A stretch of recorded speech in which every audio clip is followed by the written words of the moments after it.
കിച്ചണിലേക്കുള്ള സാധനങ്ങൾ പർച്ചേസ് ചെയ്യാൻ വേണ്ടിയിട്ട് ഇറങ്ങിയതാണ്. അപ്പോൾ എപ്പോൾ പർച്ചേസിന് പോയിട്ടുണ്ടെങ്കിലും ഞാൻ മറക്കാതെ എടുക്കുന്ന 3 സാധനങ്ങളുണ്ട്. ഇത് 3ആണ് കേട്ടോ. ജിലേബി, ലഡ്ഡു, ഗുലാബ് ജാമുൻ. ഇത് കാലാ ജാമുനാണ്. അപ്പോൾ മധുര പലഹാരങ്ങൾ എനിക്ക് ഭയങ്കര ഇഷ്ടമാണെന്നുണ്ടെങ്കിലും എൻ്റെ ഫേവറിറ്റാണ് ഈ 3 ഐറ്റംസും. വാങ്ങിച്ചിട്ട് വീടെത്താനൊന്നും കാത്തു നിൽക്കുകയൊന്നുമില്ല. കാറിലിരുന്ന് തന്നെ ഏകദേശം തിന്ന് തീർത്തിരിക്കും.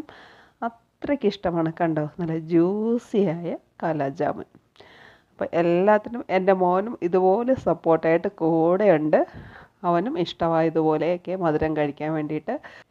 എന്നെപ്പോലെ മധുരം കഴിക്കാൻ ഇഷ്ടമുള്ളവർ ഒന്ന് കമൻറ്റ് ചെയ്യണേ. അപ്പോൾ നിങ്ങൾക്ക് ഈ ചാനൽ ഇഷ്ടമാവുകയാണെന്നുണ്ടെങ്കിൽ കണ്ടുകൊണ്ടിരിക്കുന്ന സമയത്തേന് ഒന്ന് സബ്സ്ക്രൈബ് ചെയ്ത് സപ്പോർട്ട് ചെയ്യണേ. അപ്പോൾ ഇൻഷാ അല്ലാഹ് പുതിയ വീഡിയോയുമായിട്ട് നമുക്ക് വീണ്ടും കാണാം.